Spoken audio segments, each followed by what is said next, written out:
Então, eu gostaria de dar bom dia a todos. Tudo bem com vocês? Como a gente já estava conversando antes, hoje é um dia especial para a Andrea, né? Eu como tirando o segredo, Andrea, né? Hoje é o aniversário da Andrea, então eu queria deixar meus parabéns especiais para a Andrea, tá? Então, bom dia, Bruna, bom dia, Solange, Andrea, Célia, Jéssica, Vanessa. Interessante, eu quero começar a aula com uma observação que vocês seis, dificilmente falta uma aula, né? E isso é muito bom, vocês estão de parabéns, são daquele grupo que realmente quer se tornar grandes profissionais, que quer crescer, que quer se aperfeiçoar sempre.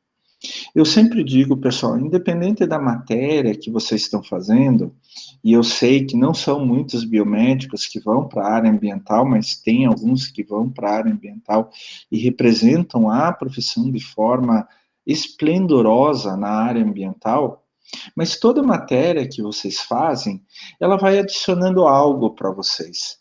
Ela vai adicionando cada vez mais capacidade de raciocínio para vocês, tá? Daqui a algum tempo, vocês podem nem se lembrar que fizeram certa matéria, não interessa qual, mas podem até se lembrar que nem fizeram. Mas aquele raciocínio que vocês exercitaram durante as aulas, para fazer as provas, os trabalhos, etc., esse raciocínio vai continuar para sempre. Isso vocês não vão perder nunca. Ano passado, quando meu filho estava fazendo cursinho, hoje ele está cursando direito, mas ano passado ele me perguntava assim, pai, eu vou fazer direito, por que eu tenho que estudar matemática, ainda mais para o vestibular? Eu disse, independente de qualquer coisa, você vai usar matemática no direito, talvez não matemática hipercomplexa, mas vai usar, né? Mas independente de qualquer coisa, o raciocínio que o estudo da matemática te proporciona, você vai usar em toda a tua vida. Você pode até não saber que você está usando aquele raciocínio, mas você vai usar, tá? Antes de começar a disciplina, eu queria fazer uma enquete com vocês, e é bem interessante, fora a Jéssica não teve aula comigo, né, no presencial, mas a Bruna, Solange, a Andréia, a Célia e a Vanessa tiveram. Vanessa também teve aula comigo no presencial, né, Vanessa? Eu me lembro, eu tenho quase certeza que sim. Sim, né? Desculpa, Vanessa. O professor está ficando velho, né? Também. Mas, assim, eu queria fazer uma enquete com vocês. Vocês tiveram um semestre inteiro de aula comigo no presencial. Isso foi lá no primeiro período de saúde ambiental. E agora a gente já está indo para o final do semestre, desse semestre em análise ambiental, mas no remoto, no ensino remoto. Lembrem-se, não é EAD, é remoto. Eu gostaria de fazer uma enquete e gostaria que vocês fossem bem sinceras, mas bem sinceras mesmo. Quantas vezes eu atrasei ao entrar numa aula, na sala de aula de vocês no presencial? Quantas vezes eu atrasei para entrar aqui numa aula do ensino remoto? Vocês podem me falar? Ó, a Vanessa está escrevendo nunca, nunca. Nenhuma, Nenhuma, Bruna. Mesmo de verdade, Solange, nenhuma vez. mesmo. Não me lembro nenhuma vez, Andréia, nunca. Pois é. Obrigado por essa confirmação. Eu peço desculpas por estar gravando, mas é que eu tenho motivo, né? Infelizmente, fui acusado injustamente de não estar numa live, só que eu estava em outra coisa, não aqui com vocês. Bom, eu posso Então, dizer que por live, né, essas aulas remotas nunca atrasou. pois Sempre, é. toda semana, dando aula e todos no mesmo horário. Então, posso dizer isso. Obrigado, Jéssica. E vocês sabem que vocês não precisam puxar o saco do professor Klaus, hein? Tá? Inclusive, eu perguntei de forma sincera, assim, para vocês responderem de forma sincera. obrigado por essa resposta, tá? E saibam que eu tento ser o máximo possível de responsável com vocês, porque vocês são a minha vida, né? Deixar bem claro isso. Eu sou professor, poderia estar que nem aquelas brincadeirinhas, né? Roubando, me drogando, não sei o quê. Não, mas eu escolhi ser professor. Só que quando a gente escolhe ser professor, vem com isso uma série de responsabilidades. É tentar fazer o melhor pelos alunos, é tentar ser o mais correto, justo e fazer tudo o que tem que fazer no horário marcado, da forma marcada, né? Vocês também, eu me lembro que eu publiquei as notas de vocês, não foi no dia seguinte, não. No dia seguinte de terminar as provas foi a de engenharia. Terminou quarta de noite, na quinta de manhã já estava de engenharia, mas eu acho que eu publiquei as notas de vocês na sexta ou no sábado, logo depois da prova, né? Bem como as avaliações dos trabalhos lá na internet, etc., né? No AVA. Outra coisa que eu acho que o professor tem que ter como responsabilidade a partir de si mesmo é colocar toda a matéria no portal, né? Então, eu sempre coloco toda a matéria com pelo menos um dia de antecedência, né? Isso vocês podem notar no dia a dia de vocês, não sei se vocês já viram, e coloco absolutamente tudo, né? Logo depois da nossa aula, já deixo a gravação para o meu canal do YouTube, o professor Klaus tem um canal do YouTube, quem diria, eu com o canal do YouTube, e já coloco o link do YouTube lá no AVA para vocês consultarem se for necessário, né? Então, essas são responsabilidades, e eu nunca faltei com essas responsabilidades com vocês. Errar, a gente erra, sempre. Todo mundo é humano, né? Mas, assim, desculpa, gente, vocês não têm nada a ver com isso. Na verdade, o que eu queria era só a confirmação que eu realmente nunca atraso nas lives ou no presencial, em sala de aula e etc., né? Vamos lá, então. Eu fisicamente não estou muito bem hoje, tá? Então eu peço já antecipadamente desculpas. Talvez não seja aquela aula exuberante, mas tenho certeza que é com muito amor, carinho, boa vontade e, de novo, querendo ver vocês sempre crescendo. E deixando claro que eu adoro dar aula para vocês. Já adorava lá no primeiro período em saúde ambiental e continuo adorando dar aula para vocês. Sinto falta e espero sempre que a quinta-feira de manhã chegue logo para dar aula para vocês, tá? Então, a gente está falando sobre qualidade do ar, né? Você se lembra que semana passada a gente falou dos usos do ar, né? Por incrível que pareça, não afeta a vida do ser humano só ao respirar, claro que isso é básico, né? A gente pode ficar sem comer um mês, pode ficar sem beber alguns dias, mas não pode ficar sem respirar mais do que 6, 7 minutos, isso quando muito, né? Então, a qualidade do ar é extremamente importante. Inclusive, eu falei para vocês de alguns trabalhos que a gente pode fazer como TCC lá na Uniandrada, né? O TCC de vocês ano que vem. Aquele trabalho fazendo uma estimativa financeira de quanto a qualidade do ar pode gastar no SUS, né? Se lembram disso? Outra coisa que a gente pode fazer, que dá para fazer, é correlacionar locais de poluição com casos, principalmente de doenças respiratórias na população, né? Isso a gente também tem condições de fazer efetivamente, com o pé no chão, dá para fazer, né?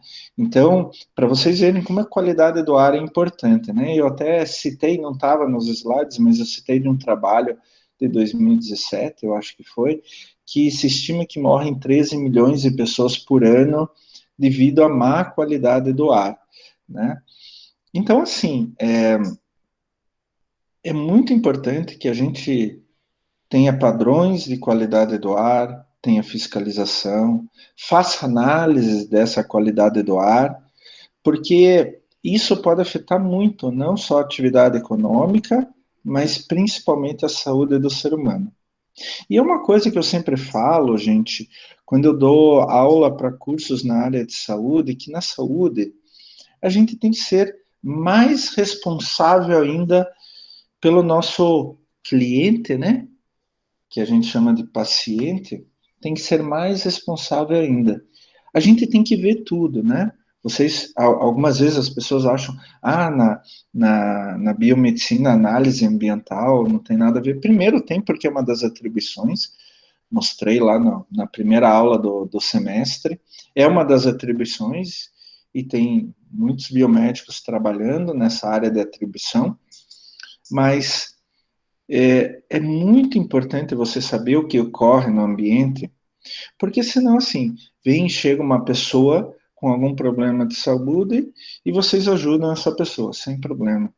A pessoa momentaneamente melhora, só que ela volta para o mesmo local, onde que ela morava, onde que ela trabalhava e tal, e o problema de saúde volta. Daí ela volta para você. Você faz a mesma coisa que você fez antes. Momentaneamente a pessoa melhora. Daí ela volta para o mesmo lugar de origem. O problema não está na pessoa, está no lugar onde ela habita. Então, a responsabilidade não é que o profissional de saúde tem que arranjar um novo lugar para ela morar, mas a responsabilidade do profissional de saúde, uma das, é mostrar, olha, esses lugares, eles estão trazendo problema para as pessoas.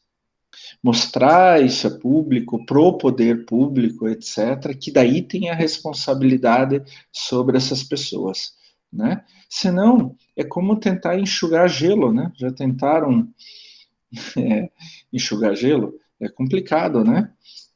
Nunca para, sempre dá o mesmo problema. Então, o profissional da saúde tem que ir além do próprio ser humano, tem que ver o que acontece em volta do ser humano para daí trabalhar no que é melhor para ele, tá? E esse é um dos casos típicos da qualidade do ar. A qualidade do ar hoje está piorando cada vez mais, né? Muitos casos de câncer, eles estão sendo atribuídos à má qualidade do ar nas cidades. Então a gente tem que começar a se preocupar com isso. Não só na parte de análise ambiental, mas na parte de saúde pública, que é onde que os biomédicos também atuam, são necessários e são muito importantes. Coloquem isso na cabeça de vocês. Eu sempre falo, gente, vocês têm uma profissão extremamente importante para a sociedade, tá? E levem isso a sério. E qualidade do ar é uma dessas coisas. Então, dando continuidade à nossa aula, eu gostaria de compartilhar os slides. Lembrando que os slides já estão disponíveis lá no portal. Eu acho que eu posso até falar para vocês, esses slides estão disponíveis para vocês desde o dia 16 de outubro, às 2 horas da tarde. Eu faço anotação até disso para manter sempre organizado e ter condições de fazer tudo que eu preciso fazer. Alguém pode abrir o microfone e dizer se estão enxergando o meu slide, pessoal? Tá sim, dá pra ver sim, prof. Muito obrigado, tá?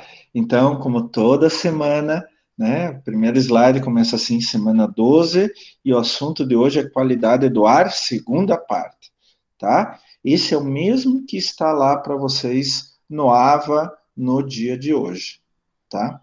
Então, a gente já começou a falar de poluição do ar, né? E agora a gente vai falar dos poluentes e como analisar esses poluentes, tá?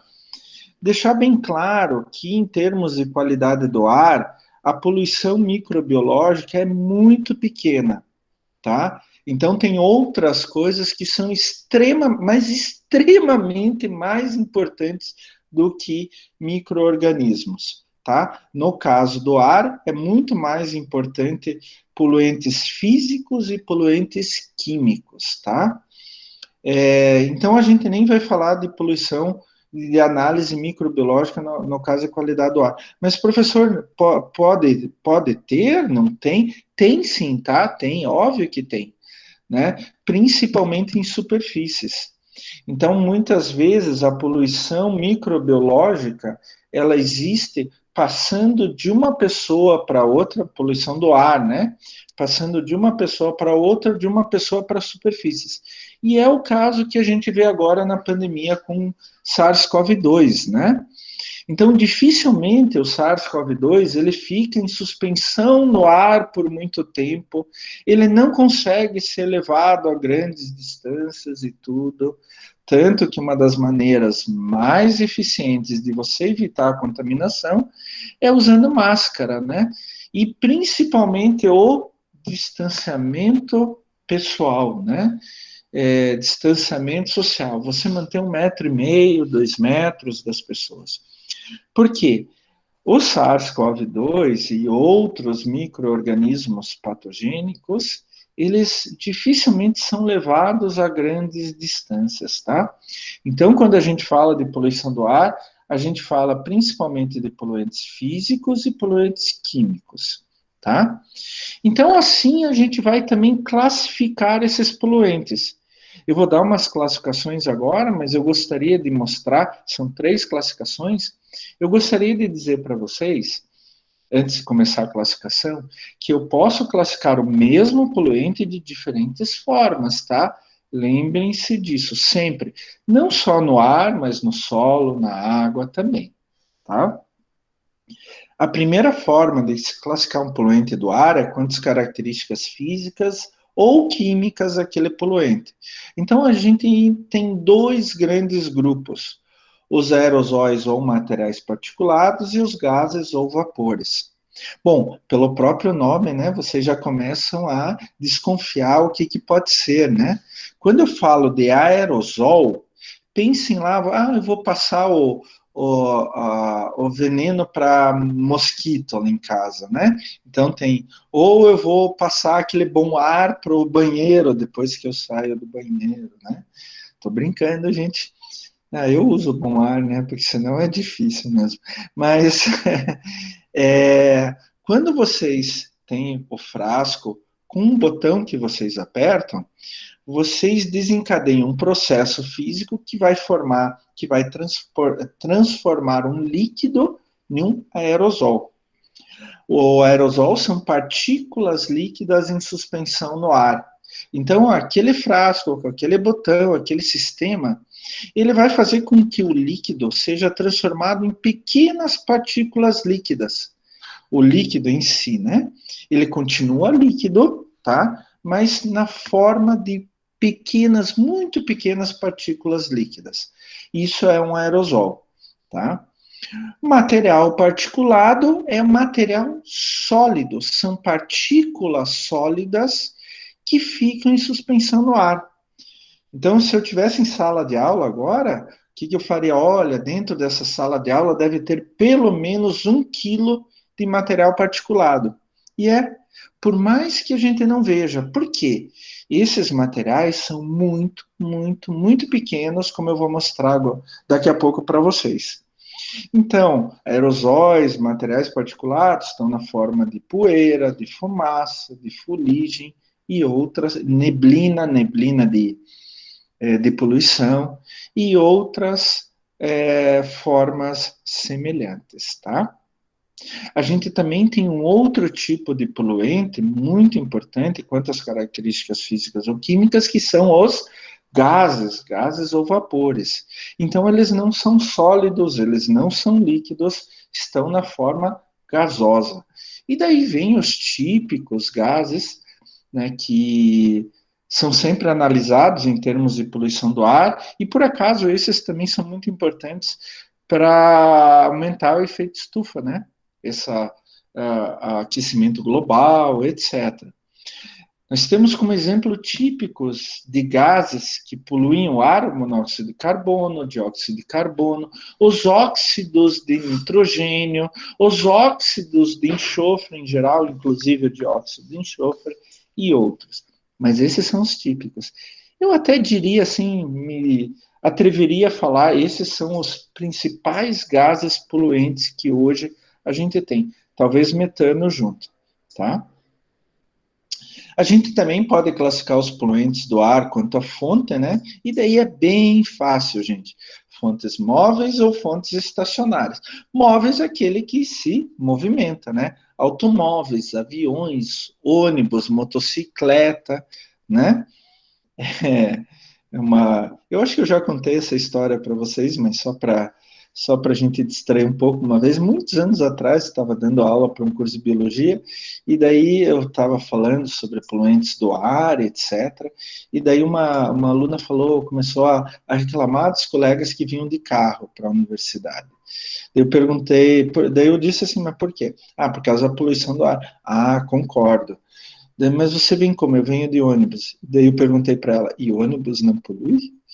Né? Inclusive, naquela época, o diesel aqui no Brasil era extremamente carregado de enxofre. Hoje o diesel está bem mais limpo do que em relação ao enxofre do que era antes, né? Mas o ônibus também polui bastante, tá? Até meu filho estava dizendo que tem um candidato, agora prefeito de Curitiba, com um plano de transformar todos os ônibus em elétricos. A ideia é maravilhosa, né? Vai diminuir muito a poluição do ar. O problema é que isso vai custar muito dinheiro, mas muito dinheiro mesmo. E nós temos também as fontes chamadas estacionárias, que ficam estacionadas, né? Que ficam sempre no mesmo lugar. E as indústrias, no caso de poluição do ar, as indústrias são típicas fontes estacionárias de poluição do ar. Uma outra maneira de classificar os poluentes do ar, gente, é quanto à origem. E prestem muita atenção. Por favor, prestem muita atenção. Então, nós temos os poluentes primários e os poluentes secundários. Primários são aqueles emitidos diretamente pelas fontes de emissão. Pode ser fontes móveis ou fontes estacionárias. Tá? E secundários são aqueles formados na atmosfera pela reação química entre o poluente primário e constituintes naturais da atmosfera. E daí essa figura demonstra bem isso. Por exemplo, né, a gente vai andar de carro. Vamos lá, vamos no supermercado, vamos na balada, vamos na aula do professor Klaus, a gente falar de carro numa boa.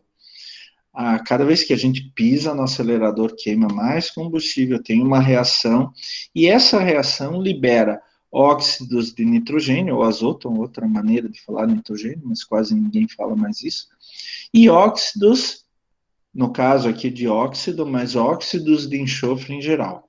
Então o carro joga isso para o ambiente. O óxido de nitrogênio e o óxido de enxofre são poluentes primários. Por quê? O carro joga isso no ar e já vai provocando um prejuízo aos diferentes organismos vivos, etc. Tá? Então, eles são um poluente primário. Mas o que acontece? Os óxidos de nitrogênio e os óxidos de enxofre, eles também podem sofrer reações.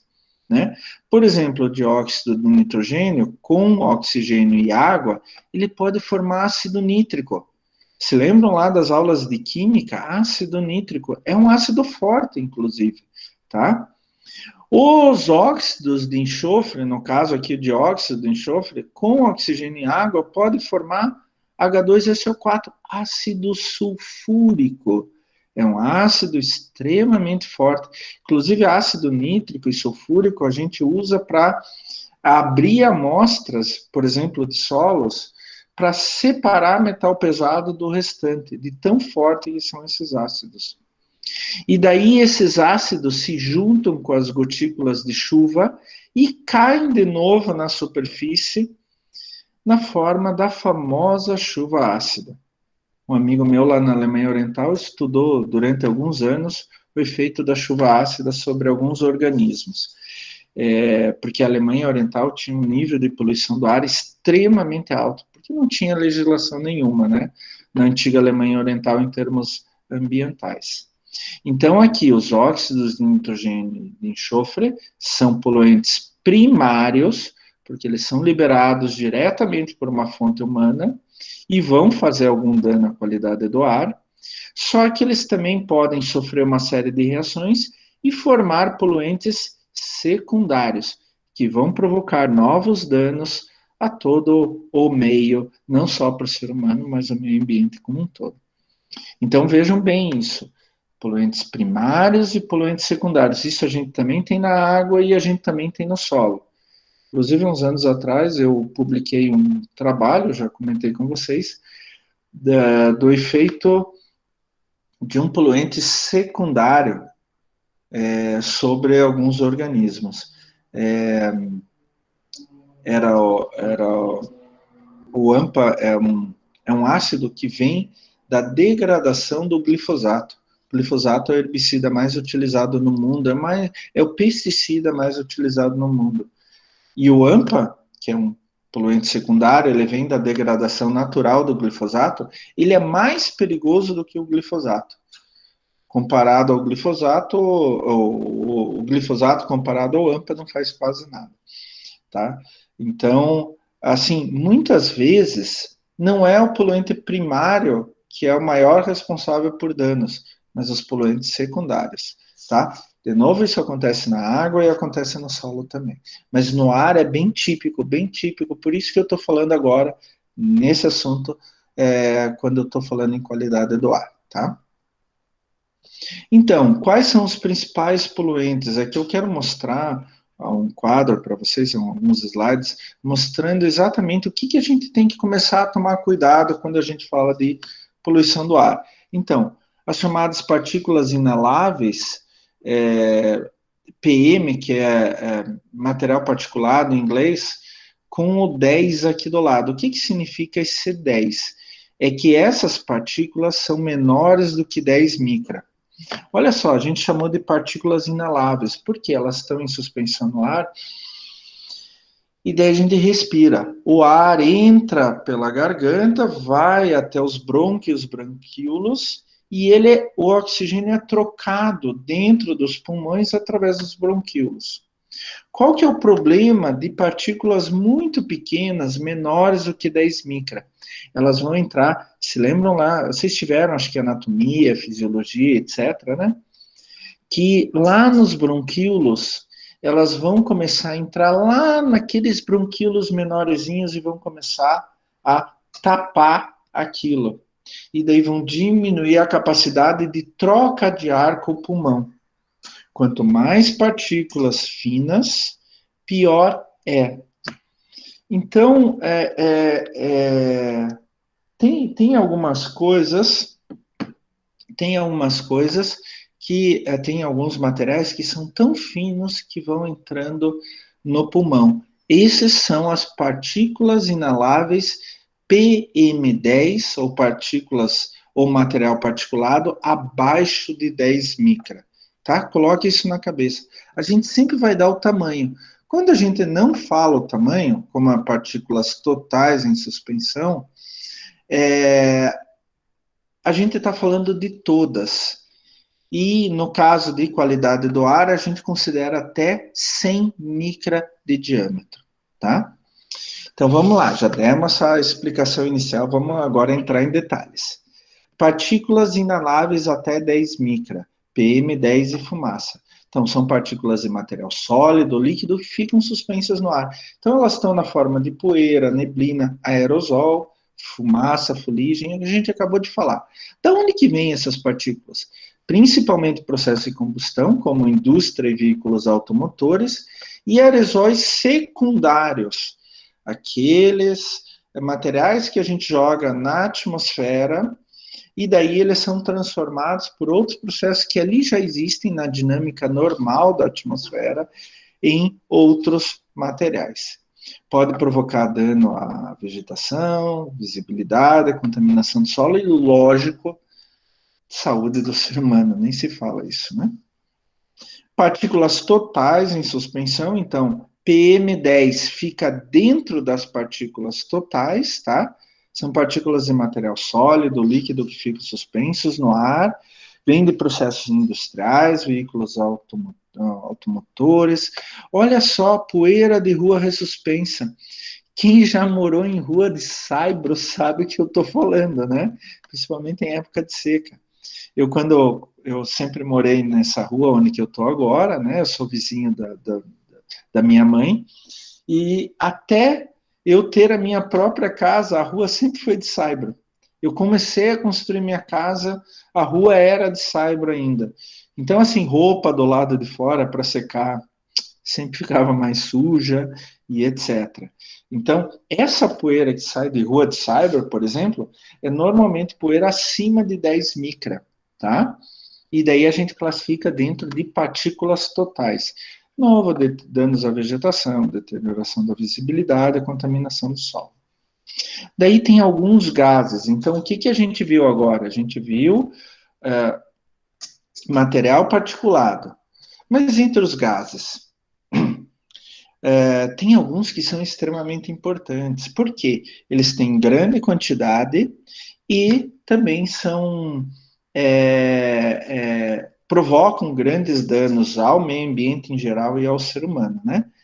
Grande exemplo, o dióxido de enxofre, SO2. Na verdade, a gente pode até dizer os óxidos de enxofre, né?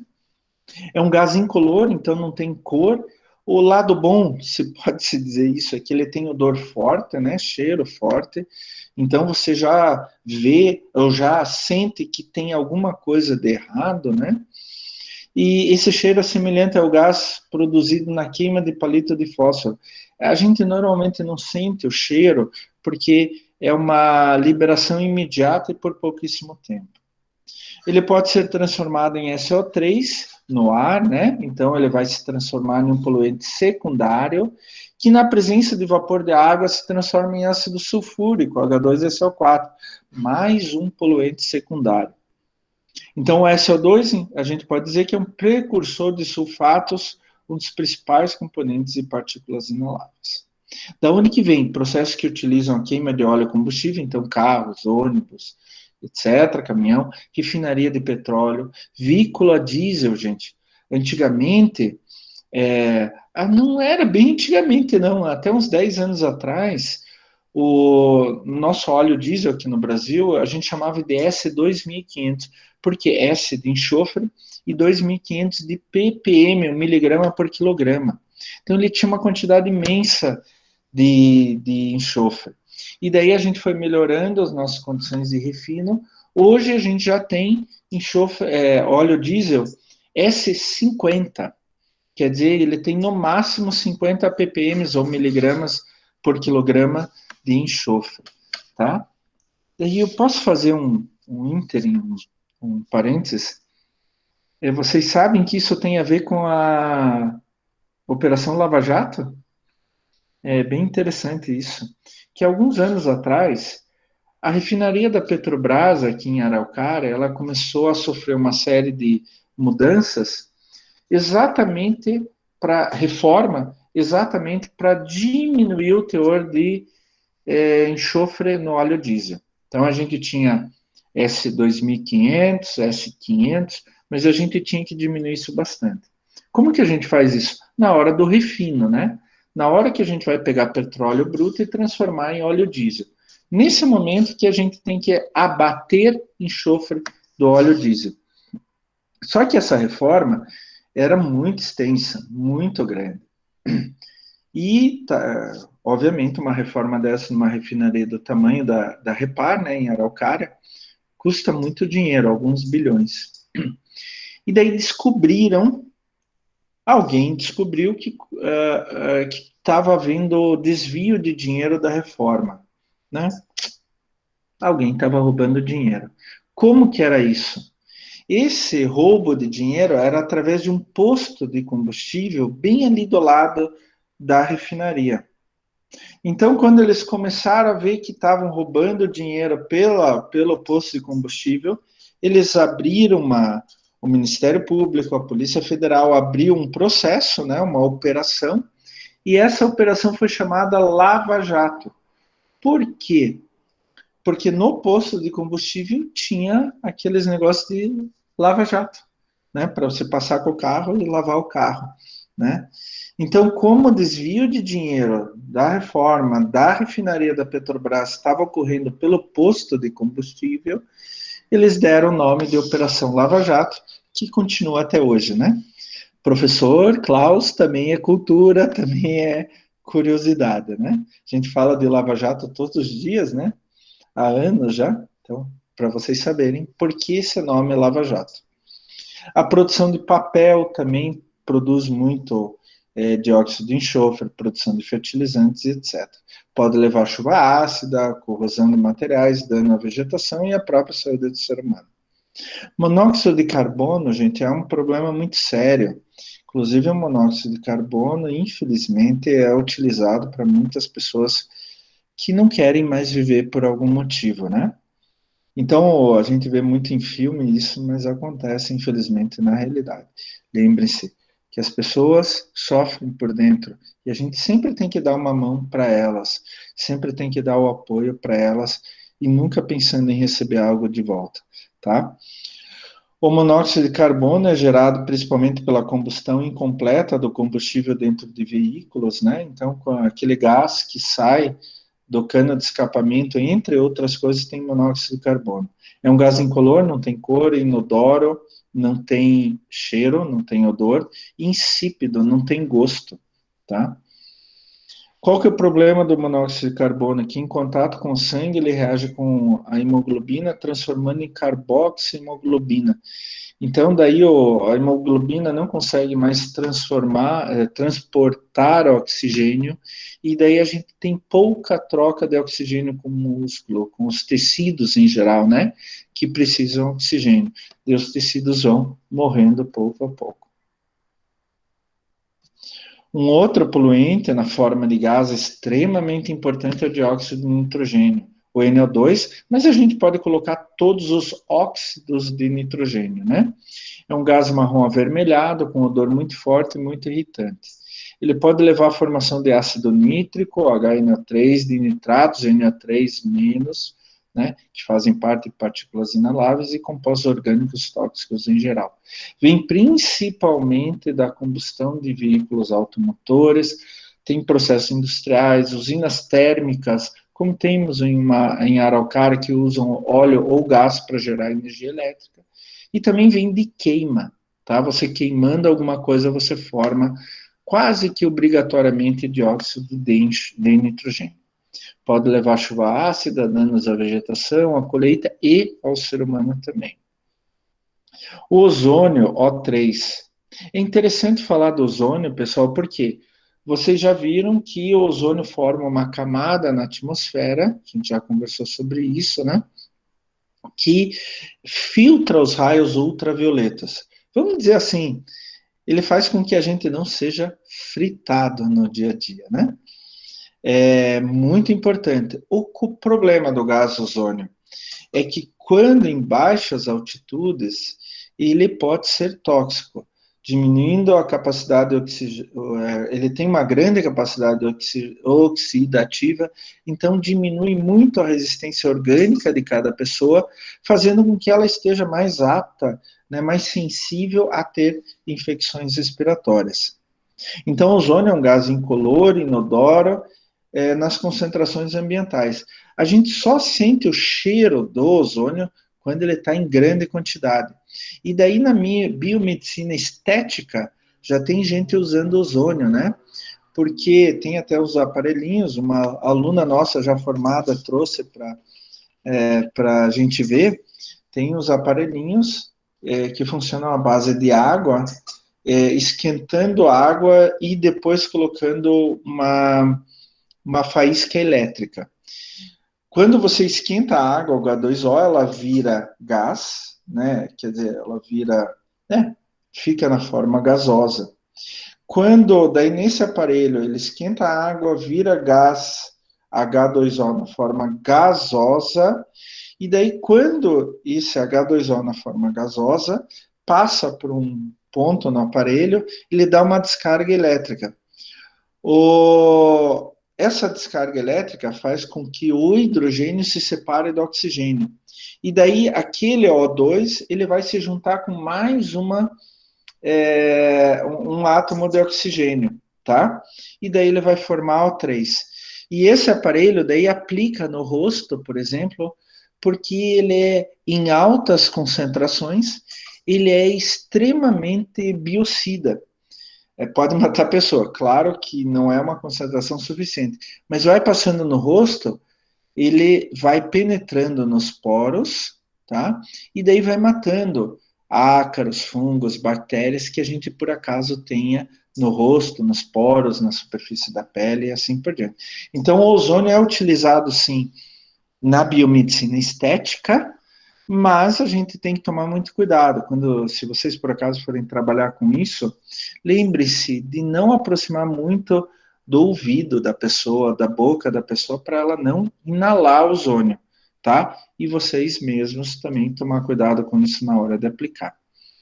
O ozônio não é emitido diretamente para a atmosfera, não tem nada que a gente faça que imita O3 para a atmosfera, mas ele é um poluente secundário. Ele é produzido fotoquimicamente pela radiação solar sobre óxidos de enxofre, compostos orgânicos voláteis. Então, como eu falei, ele é considerado um poluente secundário. Alguma pergunta até o momento, pessoal? Alguma dúvida? Alguma colocação que vocês queiram fazer? Bom, então vamos lá, vamos continuar. Gente, eu falo para vocês toda a aula, né? Praticamente toda a aula. Quando a gente trabalha com análise ambiental, 50% do caminho é legislação. Lembre-se daquela brincadeira que o professor Klaus fez. Quando a gente nasce, a gente só sabe duas coisas na vida: que um dia a gente vai morrer e que nesse intervalo, nesse ínterim, entre o nascimento e a morte, que a gente tem que seguir a lei, qualquer que seja a lei.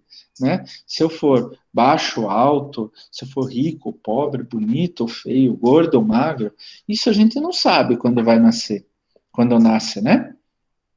Mas que eu tenho que seguir uma série grande de leis, isso eu sei. No ar, a gente também tem padrões de qualidade, tá? Os primeiros padrões de qualidade do ar aqui no Brasil foram emitidos em 1990. E eles ficaram até novembro de 2018. Então, eles ficaram 10, 28 anos em voga, né? Valendo legalmente. Em novembro de 2018, o CONAMA, Conselho Nacional do Meio Ambiente, emitiu mais uma resolução, a 491, modificando os padrões de qualidade do ar. Então, quando a gente fala de padrões de qualidade do ar, a gente está falando do nível máximo de concentração de um poluente na atmosfera permitido por uma autoridade. Perdão, gente. Permitido por uma autoridade regulatória, no caso nosso, o CONAMA, Conselho Nacional do Meio Ambiente. E aqui tá, olha que interessante. Então, vocês estão vendo aqui material particulado 10, material particulado 2,5, dióxido de enxofre, dióxido de nitrogênio, ozônio, fumaça, monóxido de carbono e partículas totais em suspensão. Ainda foi, que não tinha antes, ainda foi adicionado chumbo, mas esse chumbo é medido nas partículas totais em suspensão, porque o chumbo não existe na forma de gás, tá? Então, prestar bem atenção nisso, a gente já vai ver detalhes sobre isso. É interessante que ele fala aqui, período de referência, 24 horas e anual, tá?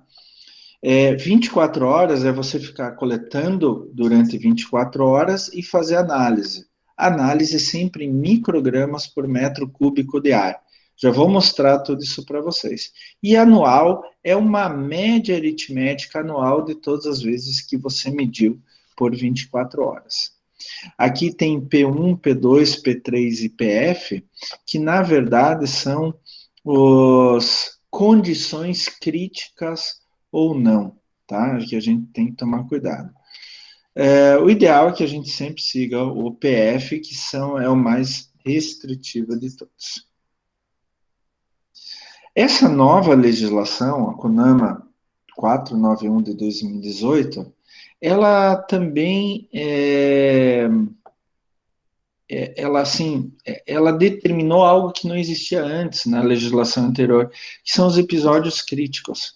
O que é isso? Uma coisa é o dia a dia, outra coisa é quando acontece um desastre, tá? Esse desastre seria assim, uma fábrica explodiu, ou temos o fenômeno de camada reversa, onde que a poluição do ar não consegue ser dispersa pela atmosfera, ela fica presa em algum lugar. Então, para isso, para esses episódios críticos, que é diferente do dia a dia, então esse anexo 1 aqui, padrões de qualidade do ar, é do dia a dia, tá? Episódio crítico é quando acontece algo assim fora do normal, tá? Nesses episódios críticos, que é o anexo 3 da legislação, nós temos níveis de atenção, alerta e emergência. Atenção é, opa, comece a ver com mais cuidado. Alerta é, agora eu tenho que pensar em alguma coisa. Emergência, agora eu vou fazer alguma coisa. Não dá para esperar nem um minuto. Então, nesses episódios críticos, quando chega, por exemplo, a 800 micrograma por metro cúbico, média de 24 horas para dióxido de enxofre, quando chega a 800, eu tenho que começar a prestar atenção. Isso é muito maior, olha aqui, ó, dióxido de enxofre 125, 50, 30 e 20. Isso é muito maior do que o dia a dia, tá? Eu não estou falando do dia a dia, eu estou falando aqui quando acontece um grande desastre. Quando chega a 1.600, opa, agora eu já tenho que começar a planejar alguma coisa. E quando chega a 2.100, agora para tudo neste momento que a gente vai ter que fazer alguma coisa. Então, essa nova legislação de 2018, ela trouxe algo bem interessante, que é quando acontece um episódio crítico, tá? E esses episódios críticos, eles são típicos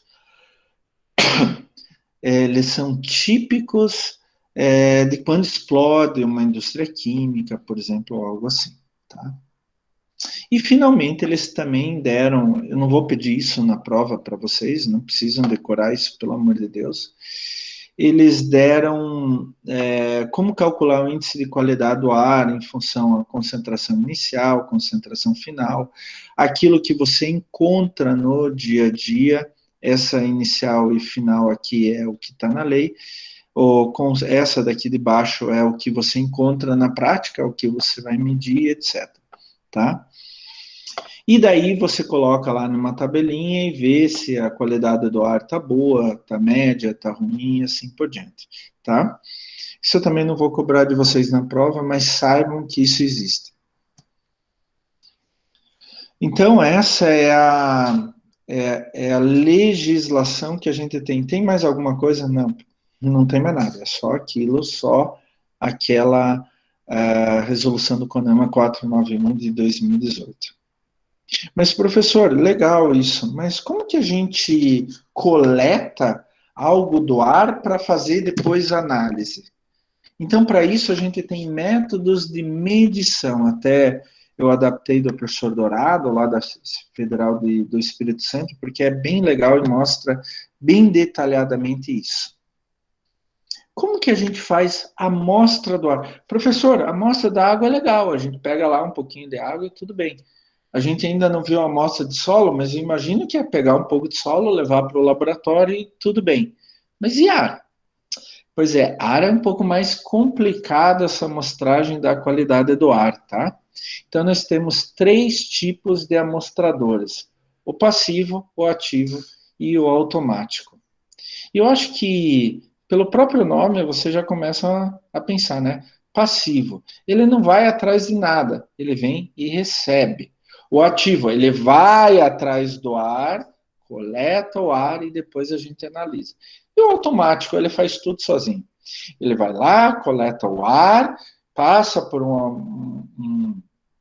uma série de análises diferentes e já sai com o resultado. Vou mostrar umas coisas bem legais na prática do dia a dia para vocês, tá? Então, o passivo. O passivo é aquele que não pega o ar, tá? Ele não puxa o ar, por isso ele é chamado passivo. No passivo, a gente faz uma amostragem por tempo definido, deixa o amostrador passivo à disposição lá em algum lugar, etc. Deixa por tempo definido, por exemplo, 24 horas, 7 dias, um mês e etc. E depois que a gente deixou por esse tempo definido, a gente vai lá e faz, tira a amostra e faz as análises como a gente quiser. O amostrador passivo, a gente pode fazer amostragem tanto de material particulado quanto de gás, tá? A gente pode fazer dos dois e tem pouquíssima diferença, né? Normalmente é um instrumento mais ou menos como esse, um caninho, onde que no final do caninho a gente tem um material que vai recolher aquela poluição do ar, seja material particulado ou seja gás. Quando a gente vai recolher material particulado, normalmente só tem um filtro de papel, um filtro de celulose. E daí o material particulado vai se depositando naturalmente sobre isso. A gente pega, depois de um certo tempo, esse papel, tira do amostrador, leva para o laboratório e analisa, tá? Daí a gente vai analisar material físico. Mas tem alguns amostradores passivos que no final do amostrador, já vou mostrar outro desenho para vocês, outro esquema. No final do amostrador tem um material tipo uma esponja, vamos colocar entre aspas, tá bom? Esponja entre aspas, que a gente coloca uma certa substância química, dependendo do que a gente quer amostrar, e daí o ar vai passar naturalmente por aquela esponja e aquele gás ele vai reagir com essa substância que está na esponja e vai ficar dentro da esponja. Depois a gente leva isso para o laboratório e analisa, faz análise de laboratório. O que a gente pode analisar com os amostradores passivos? Fora material particulado, óxidos de nitrogênio, de enxofre, ozônio. Basicamente, com qualquer coisa, a gente só tem que adaptar o amostrador passivo. E é assim que funciona. Normalmente eu tenho um cano, onde no fundo desse cano vai ficar essa estrutura, tá? Começa de fora para dentro, de fora para dentro. Normalmente um suporte frontal, só para segurar, uma tela de aço inox e um filtro de teflon. Se vocês notarem fisicamente, a tela de aço inox tem buracos um pouquinho maiores, o filtro de teflon, buracos um pouquinho menores. Para que serve isso? Para ir selecionando o que eu quero. Se eu quero partícula bem fina, eu vou colocar o filtro mais fino. Se eu quero coletar gás, eu vou coletar ou colocar um filtro mais fino ainda, tá? Tem o corpo do amostrador, sempre de fora para dentro. E daí tem um filtro impregnado. Se eu quero coletar só material particulado, material físico, né, eu coloco tipo papel filtro ali no fundo, tipo papel filtro, tá? Se eu quero coletar gás, eu coloco tipo uma esponjinha que impregno com uma substância química em função do gás que eu quero coletar, tá? E depois eu deixo lá durante um dia, uma semana, etc., para ele ir acumulando material. Levo para o laboratório e faço análise. Então, lembrando, ele é chamado amostrador passivo porque ele não vai puxar o ar. Ele vai estar lá e o que cair na armadilha ali, ele pega e você leva para o laboratório e analisa. Gente, vamos fazer uma curiosidade? Vocês podem fazer um amostrador passivo na casa de vocês, né? Como que eu posso fazer isso, professor? Faça o seguinte, peguem, por exemplo, um pratinho de xícara, tá? Aqueles pratinhos que coloca debaixo da xícara. Eu não sei se vocês gostam de café em casa e como vocês fazem, mas eu aqui em casa faço café com um filtro de papel, né? E eu tento sempre usar Melita, porque Melita é alemão. Não, estou brincando, gente, eu gosto muito de Melita. Melita foi uma mulher lá no século XIX que inventou filtro de papel. Daí ela fez uma empresa, e essa empresa hoje é uma empresa mundial, né? Tem o nome, a empresa tem o nome de Melita por causa da mulher que fundou a empresa, né? Momento, professor Klaus, também é cultura, né? Só de curiosidade para vocês. Mas vocês podem pegar, então, um pratinho de café e colocar um filtro de café, um filtro de papel, né, para fazer café. Pode ser da marca Melita, pode ser de outra marca. Cortem redondinho, coloquem em cima do pratinho e coloquem em algum lugar na casa de vocês, tá? Em algum lugar. Depois, deixe uma semana, deixe um mês e vão ver lá. Este amostrador passivo, ele só vai pegar o que está ali, ele não vai puxar nada, né? O bom do amostrador passivo é que ele é muito barato, fácil de se fazer e tudo mais, tá? Hoje a gente usa, inclusive em empresas, para ver a qualidade do ar interno, etc, tá? Mas a gente também tem os amostradores ativos. Os amostradores ativos, pessoal, são muito grandes, normalmente eles atingem 1,5 m, 1,80 m. Eles precisam de uma bomba, porque eles vão sugar o ar. E essa bomba é ajustada para sugar uma certa quantidade de ar, um certo volume de ar, por exemplo, 1 m³ por hora, tá? E daí em uma certa velocidade, em um certo tempo. Então, 1 m³ por hora. Esse é um típico amostrador ativo. Daí, claro que cada marca, cada fábrica faz de uma forma diferente. Então, aqui vocês veem uma bomba de sucção ligada a um relógio para saber o quanto ela está puxando. Então, vocês estão vendo que tem um chapéu aqui, né? Por que esse chapéu, professor? Porque normalmente esses amostradores ficam ao ar livre. Então, isso é para proteger da luz do sol, da chuva, do vento, etc.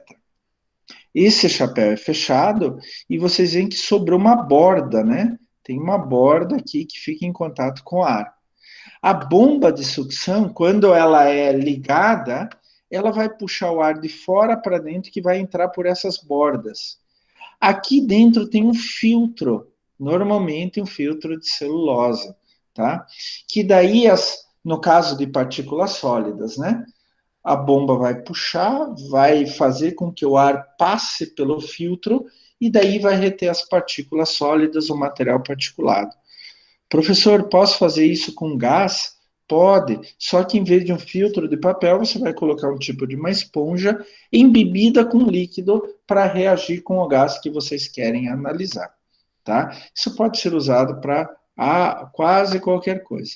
Eu pego, depois de um certo tempo, pego esse filtro ou pego a esponja, levo para o laboratório e analiso, tá? Esse é um mostrador ativo. E, finalmente, os amostradores automáticos.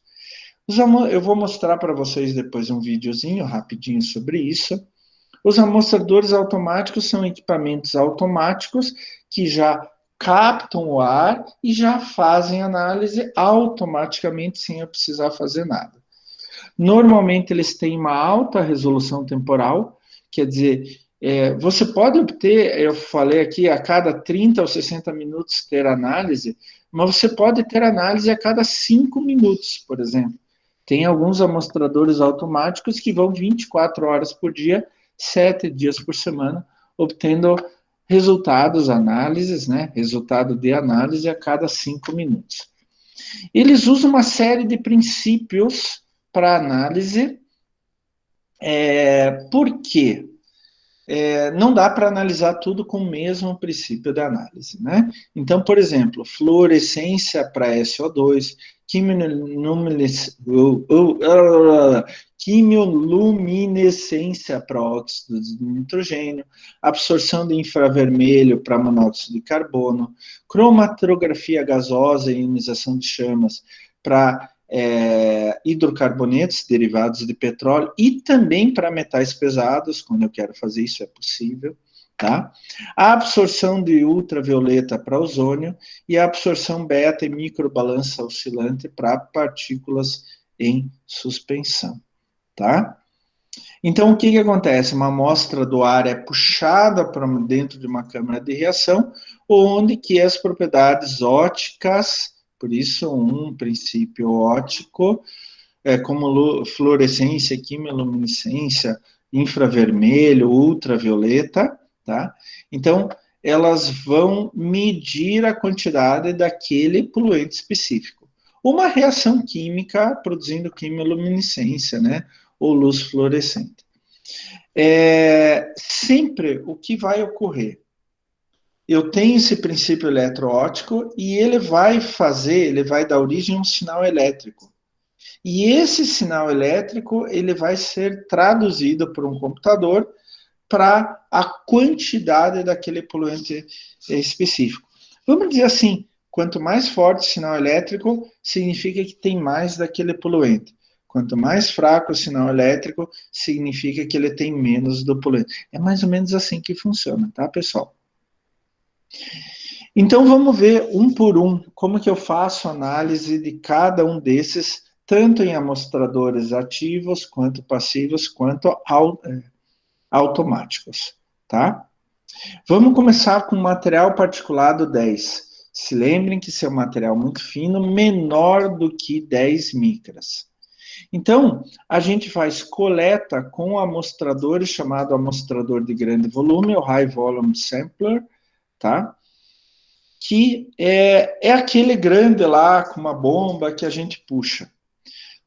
Deixa eu acho que eu tenho aqui, eu tenho aqui do lado, já vou mostrar para vocês. Normalmente ali na entrada tem um filtro, pode ser de fibra de vidro, de quartzo pesado, quartzo.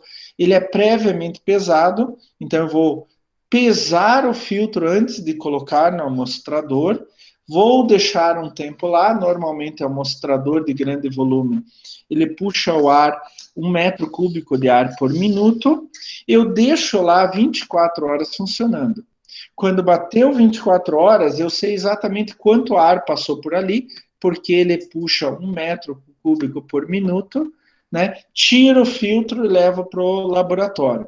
A primeira coisa, eu vou pesar o filtro. Eu vou tirar toda a água, porque eu não quero água, né? A umidade do ar vai se acumulando ali também. Eu primeiro seco e depois eu peso o filtro.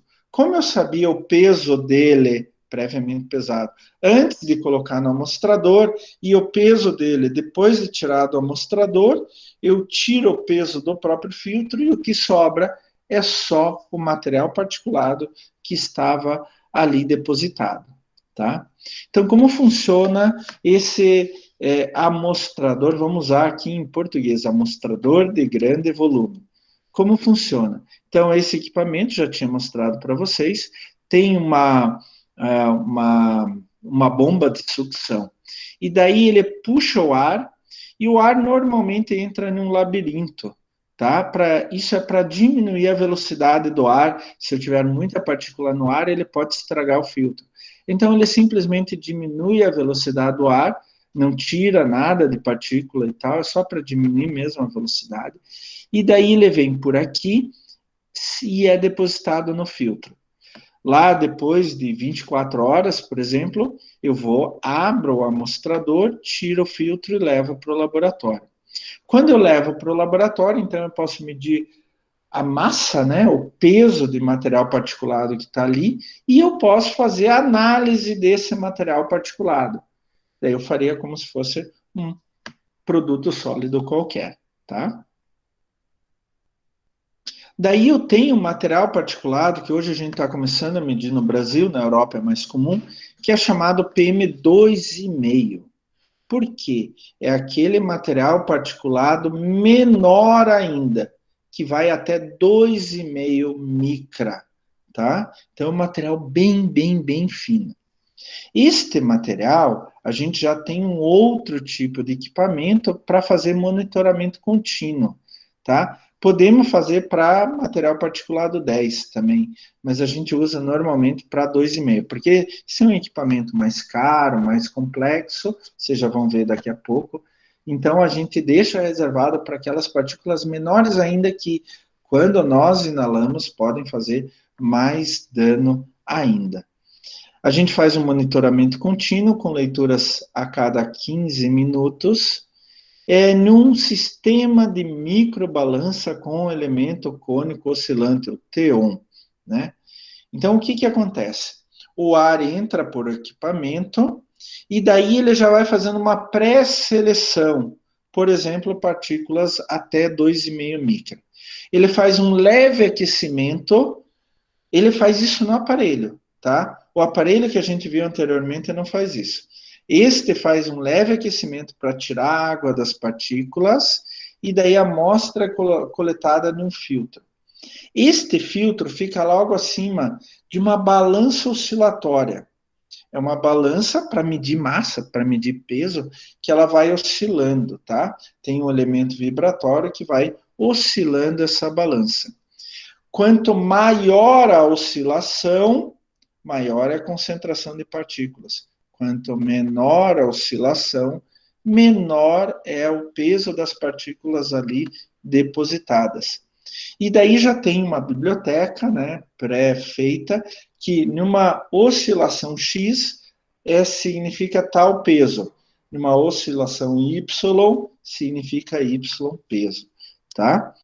É bem legal isso daqui. Então, ele é um equipamento muito menor, inclusive. Ele tem uma pequena bomba de sucção, né? Daí o ar entra aqui por cima, ele vai entrar por aqui, nessa figura ele vai entrar por aqui. Ele entra, tem um pré-aquecimento aqui só para tirar partículas de água, porque eu não quero medir água, só quero medir partícula sólida. E daí tem o filtro aqui, onde que ele vai ficar retido, numa balança oscilatória, tá? Então essa balança vai oscilar e essa oscilação gera um sinal elétrico e esse sinal elétrico é captado pelo sistema e transformado, traduzido em peso, traduzido em massa. Então o próprio sistema ele já vai fazendo a medição de quanto tem de partícula. Daí, de tempos em tempos, eu vou lá e troco o filtro, tá? Uma das diferenças, fora o próprio balanço oscilatório que tem, uma das diferenças para aquele sistema anterior é que aqui é aquecido o ar para tirar a água. No sistema anterior, a gente vai aquecer a amostra no laboratório, tá? E daí a gente vai fazer todas as medições no laboratório. Nesse daqui, sai tudo automático, tá? Inclusive, é um equipamento usado em sistemas automáticos. E tem algo muito interessante, deixa eu ver se eu tenho até aqui ainda no meu celular. Existe a escala de Ringelmann. É uma escala muito fácil. Tenho aqui. Já estou abrindo para vocês. É uma escala muito fácil, é um equipamento muito fácil para você ver se o ar está muito poluído ou não. Você normalmente compara isso com fontes móveis de poluição. Então, é um papel mais ou menos desse tamanho, gente, que tem assim, ó, tem várias cores diferentes. Preto, um pouquinho mais claro, um pouquinho mais claro, um pouquinho mais claro e um pouquinho mais claro. E aqui no meio tem um buraco nesse papel, tá? E você faz exatamente isto que o cara aqui da CETESB está fazendo. Ele compara com a fumaça que sai de algum lugar, por exemplo, uma fonte estacionária. A aula passada eu me lembrei de vocês, eu falei para vocês que dei uma dica. Quanto mais escuro está a fumaça, provavelmente mais poluente ela é. E a escala de Ringelmann faz exatamente isso. Vocês podem fazer uma escala de Ringelmann em casa, inclusive, né? Isso tem na internet, vocês imprimem, fazem um buraquinho ali e vocês podem medir, né? Vamos medir nos nossos carros, né? De repente, teu carro está bem desregulado e faz muita poluição, né? Então, vocês colocam em direção à fonte de poluição e daí vocês comparam. Aqui no meio vai aparecer a fumaça do caminhão, do carro, etc. Com qual que ela parece? Com qual a cor mais próxima? Se for preto, Oh, então o teu carro, o teu caminhão, o teu ônibus está bem desregulado e está poluindo muito, tá? Eu tenho aqui para vocês, deixa eu voltar aqui. Eu tenho ele já dá direto. É um aplicativo da escala de Hillman, vocês podem baixar de graça, onde vocês vão colocar uma foto e comparar. Daí vocês colocam uma configuração atual, veicular, por exemplo. Vocês colocam uma foto aqui, tira uma foto da fumaça e o próprio aplicativo vai comparar com essa escala de Higman. E daí ele vai dizer para vocês que nível de poluição está. É exata a escala de Higman? Não, mas é ótimo porque ela é extremamente rápida. Eu conheço algumas empresas que quando vai entrar o caminhão no terreno da empresa, vai lá o cara lá do portão lá, ele vai, primeira coisa, para aí o caminhão, dá uma acelerada, eu vou comparar com a fumaça que sai do cano de escapamento. Essa escala de Higman é muito interessante, tá, gente? É muito interessante. É claro que o ideal, depois de constatada poluição forte, intensa, pela escala de Higman, fazer uma coleta e levar para o laboratório para fazer a análise final.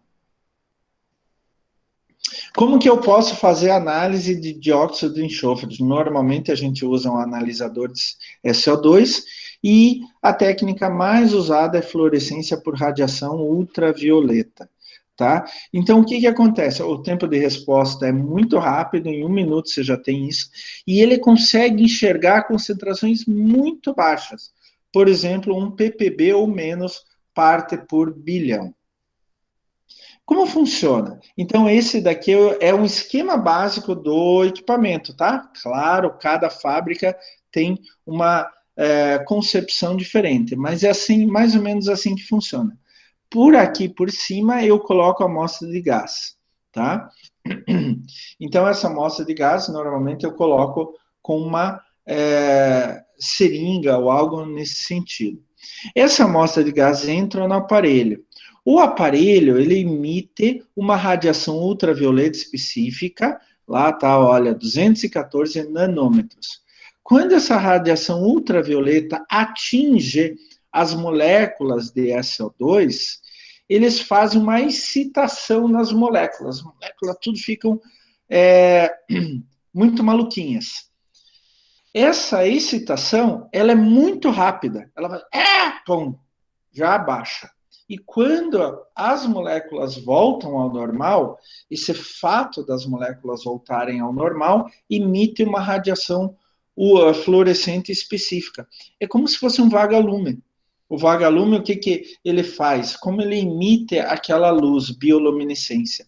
Ele excita algumas moléculas de uma substância química que tem dentro do vagalume, ele excita com uma outra reação química, né?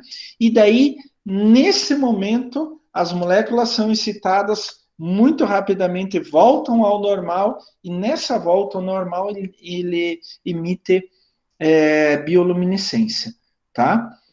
Aqui a gente utiliza a mesma coisa, só que em vez de usar 2 produtos químicos, a gente usa um produto químico, SO2, que a gente quer medir, e radiação ultravioleta. Então, quando as moléculas voltam ao normal, elas emitem uma radiação ultravioleta, só que numa onda muito específica, 350 nanômetros.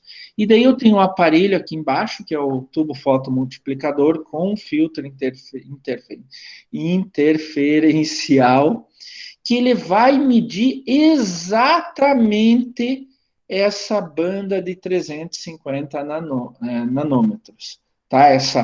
Essa radiação ultravioleta numa onda de 350 nanômetros.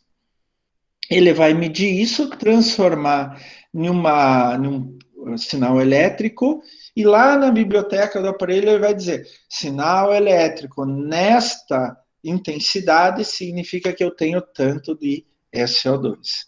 E daí vai sair o resultado, olha, a concentração de SO2 no gás é esta. Muito semelhante eu faço, por exemplo, para monóxido de carbono, só que em vez de trabalhar com radiação ultravioleta, eu trabalho com radiação infravermelha. Então, aqui, olha, eu coloco o gás aqui, eu tenho um gerador de radiação infravermelha. Quando o gás entra, ele vai fazer uma interação com a radiação infravermelha. Ele vai absorver a radiação e produzir calor. O que, que acontece? Eu meço esse calor e daí eu vou lá na biblioteca e vejo tanto de calor corresponde a. Isso o equipamento faz tudo automático. Corresponde a tanto de CO2. E já sai o resultado, tá? No caso de dióxidos de nitrogênio, é um pouco diferente. A gente utiliza quimioluminescência. Não é tão diferente, mas a ideia básica é muito parecida. Mas é um outro método. Então, os óxidos de nitrogênio, pode ser NO, NO2, NO3-, e assim por diante. A primeira coisa que eu faço é reagir com, fazer um conversor para que todos os óxidos de nitrogênio, que a gente chama NOx, que a gente não sabe qual é, eles se transformam em monóxido de nitrogênio, então NO, tá? Então, a gente tem um aparelho para isso, daí a gente vai colocar, inserir esse NO no nosso analisador de quimiluminescência. Só que ele não vai conseguir medir o NO, tá? Ele precisa ser transformado, precisa de uma reação química para a gente medir a quimiluminescência e daí dizer quanto de inox tem ali. Então, para isso, a gente vai inserir ozônio, O3. Quando eu tenho monóxido de nitrogênio mais ozônio, eu vou formar dióxido de nitrogênio mais oxigênio, que vai formar dióxido de nitrogênio mais átomos que vão ficar livres na forma de quimioluminescência.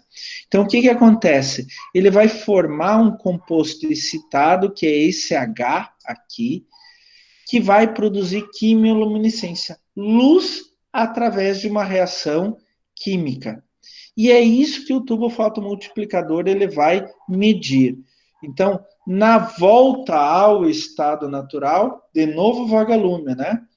Na volta ao estado natural, ele vai liberar uma radiação específica e o fotomultiplicador vai captar essa radiação específica, transformar em sinais elétricos. Isso é mandado para a biblioteca do aparelho e ele vai traduzir em quantidade de óxidos de nitrogênio. Então, eu transformo tudo primeiro em óxido de nitrogênio, NaO, não interessa a forma que ele está originalmente, faço ele reagir com ozônio e nisso vai produzir quimioluminescência. Aqui vai dar quimioluminescência. Quando ele volta ao estado natural, da quimioluminescência ao estado natural, ele emite radiação. É um fenômeno físico-químico. Ele emite radiação. E eu vou medir a radiação emitida. Transformo isso em sinal elétrico e quanto mais radiação, mais NOx eu tenho. Quanto menos radiação, menos NOx eu tenho. Ozônio, a gente usa um analisador fotométrico de UV. Oh, perdão, onde que está meu cursor? Está aqui. Opa, vamos voltar. A gente usa analisador fotométrico de UV, raios ultravioleta, radiação ou luz ultravioleta. Então, eu quero analisar uma certa quantidade de ar para ozônio.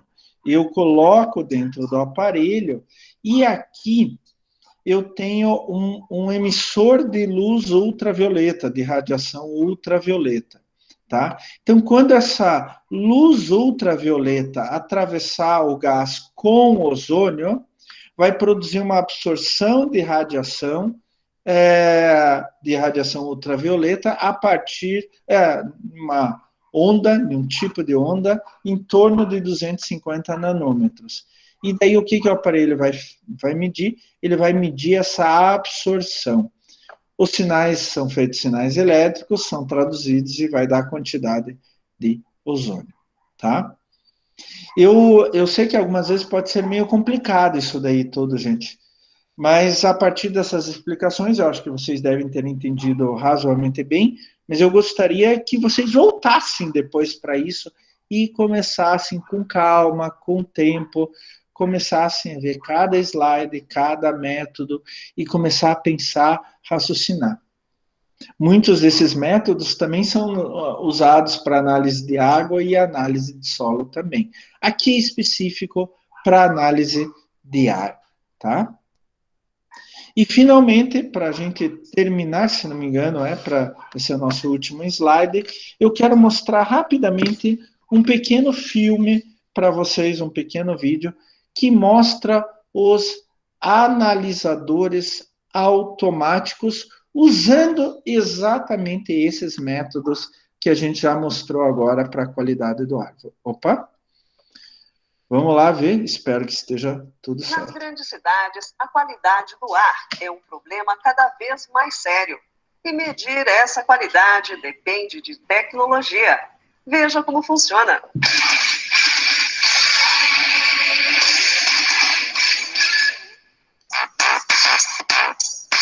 Esta é uma das 40 estações da avaliação da qualidade do ar que a CETESB mantém no estado de São Paulo. Olha, gente, essa é uma estação toda automatizada.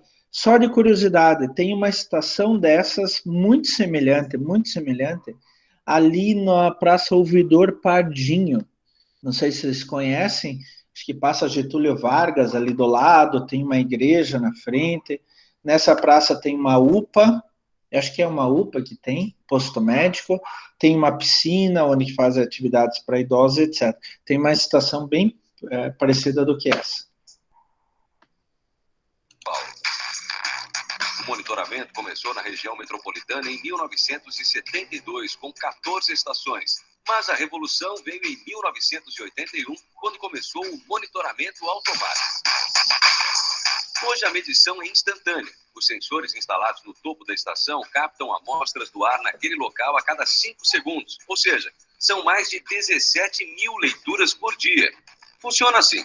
Dentro da estação, equipamentos modernos e outros, nem tanto, combinam tecnologia de 3 gerações.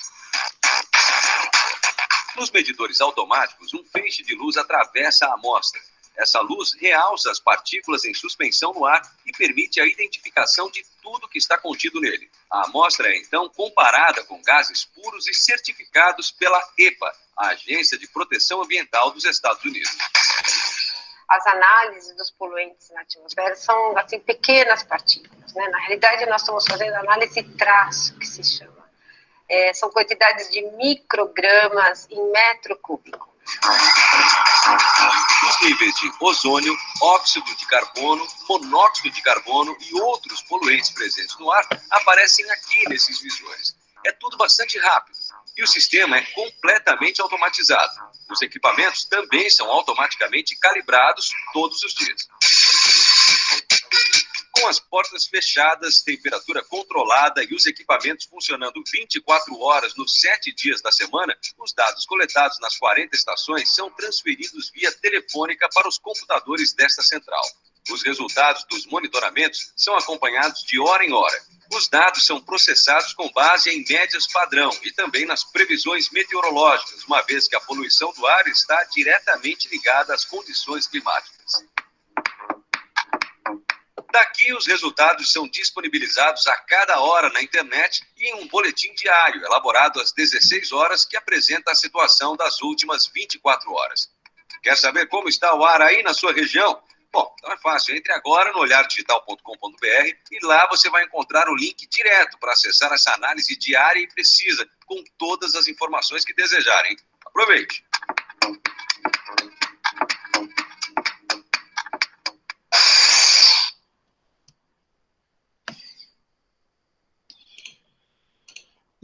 Opa! Então, pessoal, esse foi um amostrador automático, só para vocês terem ideia. Alguns anos atrás, aqui em Curitiba, a gente tinha 6 desses espalhados por toda a cidade. A última notícia que eu tive é que só sobraram 2, um na Praça Ouvidor Pardinho e um na Repar, lá na refinaria de petróleo da Petrobras, em Araucária. E essa semana, por acaso, acontece isso, um bom acontecimento, eu ouvi falar que tem um projeto para a gente implementar para se implementar novos amostradores automáticos, analisadores automáticos em toda Curitiba, na região metropolitana, algo como 20 desses, tá? É claro que o vídeo já é um pouco mais antigo, então tem alguns equipamentos um pouco mais velhos, etc., mas funciona basicamente com a mesma ideia, tá? Pena que com essa pandemia a gente não vai poder visitar o laboratório de qualidade do ar da UTF-PR, eles ainda estão fechados, não pode entrar ninguém lá, mas lá no laboratório de qualidade do ar, com a professora responsável, eles têm todos esses amostradores e ela é expert em qualidade do ar, né? Eu não sou especialista em qualidade do ar, eu tenho minha especialidade em qualidade e poluição do solo, né? Como vocês vão ver a partir da aula que vem. Mas ela tem todos esses equipamentos, etc., e mostra certinho como funciona na prática cada um desses equipamentos. Mas eu quero lançar um desafio para vocês. Façam aquele teste com o filtro de café. Coloquem em um pratinho de café, cortem um papel filtro e deixem lá na casa de vocês. Por uma semana, pelo menos. Depois, se ficar preto, ou se tiver bastante partícula no ar, ele vai tender a ficar cada vez mais preto, mais escuro. E daí vocês sabem se tem muitas partículas em suspensão no ar na casa de vocês. Mas esse é um amostrador passivo. Ele depende do que cair na armadilha. Um amostrador ativo, ele vai puxar uma certa quantidade de ar e vai fazer a mesma coisa, tá? Vocês têm alguma dúvida, algum problema, alguma coisa, alguma contribuição, alguma experiência? Hein, pessoal? Vocês estão na minha aula ainda? Tranquilo. De repente não estão mais na minha aula, né? Tá tudo tranquilo, ótimo, Bruna, ótimo, Vanessa. Então, com isso, a gente termina a qualidade do ar. Eu gostaria, como toda semana, meu recadinho, vão lá na atividade de frequência, já façam atividade de frequência, tá bom, gente? Vocês já fizeram a prova multidisciplinar? Já fez a atividade de frequência, se ela é legal. Vocês já fizeram a prova multidisciplinar, gente? Me parece que ainda não, mas cuidado Ainda com o não. prazo. Eu até recebi aqui um WhatsApp. Cuidado com o prazo, tá? Cuidado com o prazo, a análise até dia 17 de novembro, é isso, Vanessa? 27. Não é dia 27. Tá, 27? eu levei um susto.